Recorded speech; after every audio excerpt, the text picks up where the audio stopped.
Well, it's a foggy old midwinter's morning here, and it seems even some of the ewes are having trouble finding their lambs in the fog.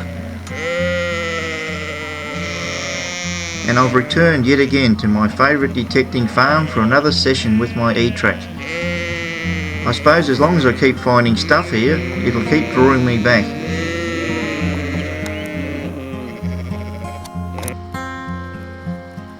And my first good signal with the crosshairs exactly where they should be.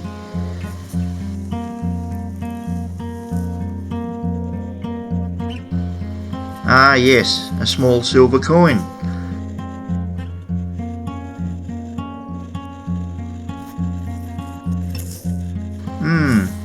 Looks like Queen Victoria.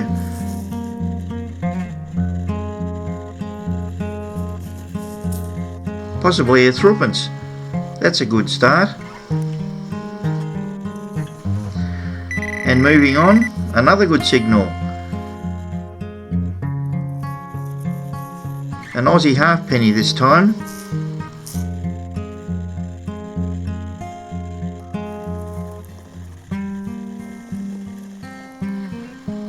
This looks like one of those padlock keyhole covers. In case any of you are wondering, I hit the side of my thumb with the hammer at work this week, and yes, it did hurt. Been here for a while now, and the thick fog is still here. Doesn't look like it's going to lift for some time yet.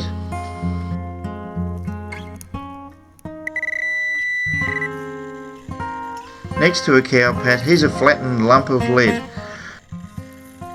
I'm wondering if it's a musket ball that's been flattened after hitting something. The first buckle for the day.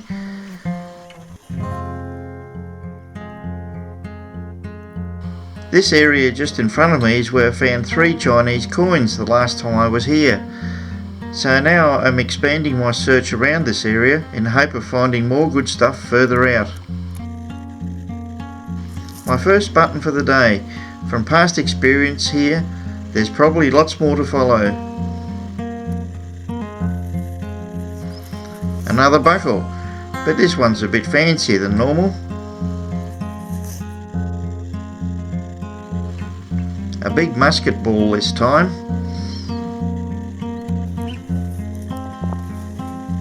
Don't you just love seeing that at the bottom of your hole?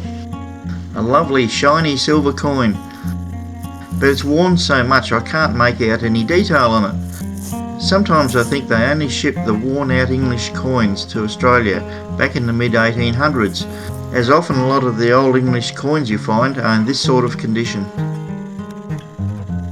An old brace buckle this time.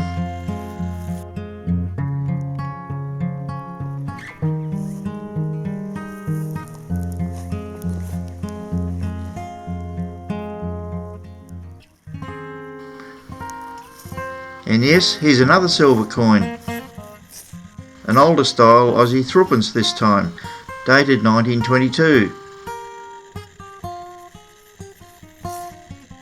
Here's a nice silver florin, dated 1947. Seems to be a common date with these.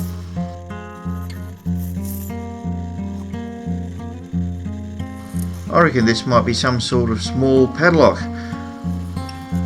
Something a bit different. Not sure about this. Might be part of an ornament of some kind.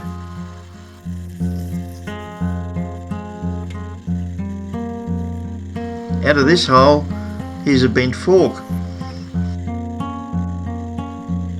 This looks possibly like an ornamental handle of some kind.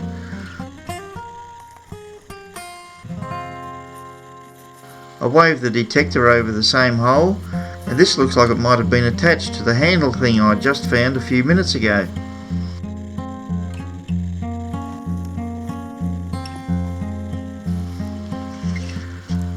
Another Aussie halfpenny this time.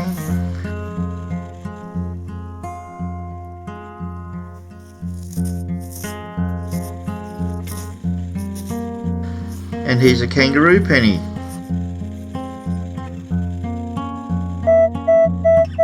I checked the hole out again.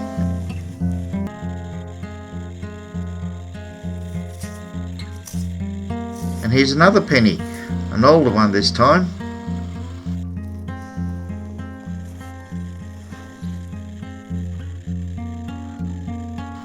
And another little silver coin. A bit hard to make out what it is, but I'll clean it up when I get home.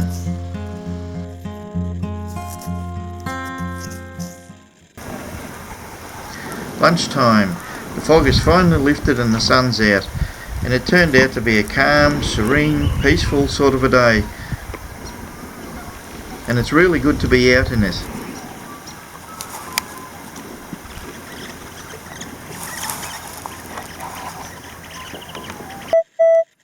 Okay, back into some more detecting.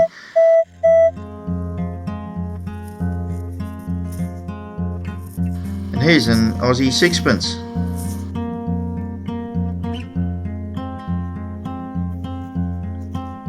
And the button tally keeps rising.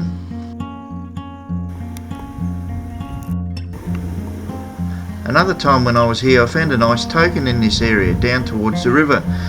So I spent some time detecting here today, but only came away with a few bits of lead and a few buttons. So I decided to move towards another area that I haven't detected before. This depression in the paddock is apparently the site of an old wool shed.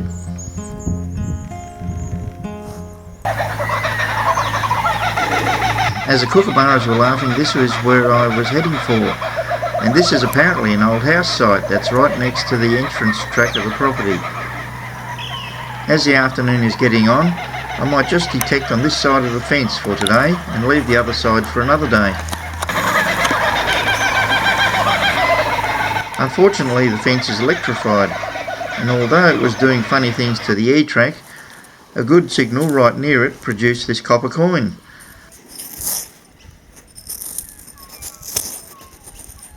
Which is a Victorian penny.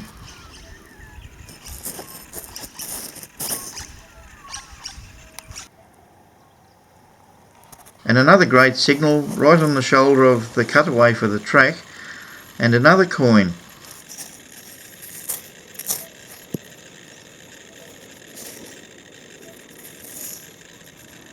Aha, I reckon it looks like George III, possibly a halfpenny.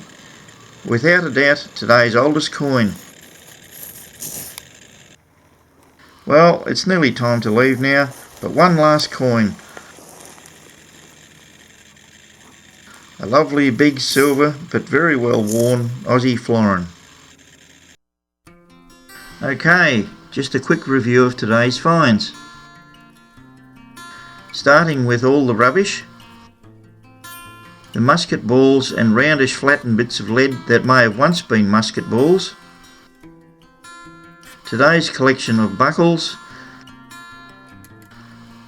And a dozen or so buttons from today. Here's the fancy old handle or whatever that ended up in two pieces. With the thread at the bottom, it's obviously been screwed into something.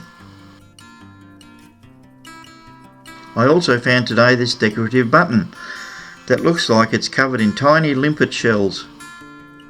Now onto the coins, Aussie ones first. Two halfpennies, both dated 1948. Two pennies, 1951 and 1912. A 1918 sixpence. 1922 threepence. A 1947 florin, and the earlier type florin, too worn to make out a date unfortunately. Now for the English coins. This little Victorian threepence is dated 1861. I can just make out the outline of George III on this extremely well worn sixpence. This sixpence looks like a William IV, which would make it 1830s, but it's just too worn to make out a date on it. Here's the Victorian penny, which looks to be dated 1866. Lastly, but by no means least, today's oldest coin, the George III halfpenny. A bit surprised to find it is dated 1799. In all my years of detecting here in Australia, this is only the third coin I've found that goes back to the 1700s. Ah yes, I know that all you viewers up there from the UK and other countries think that this is a modern coin, but this area only saw European settlement in the 1840s, and before that there was only the Aborigines here, and they didn't have any sort of coinage.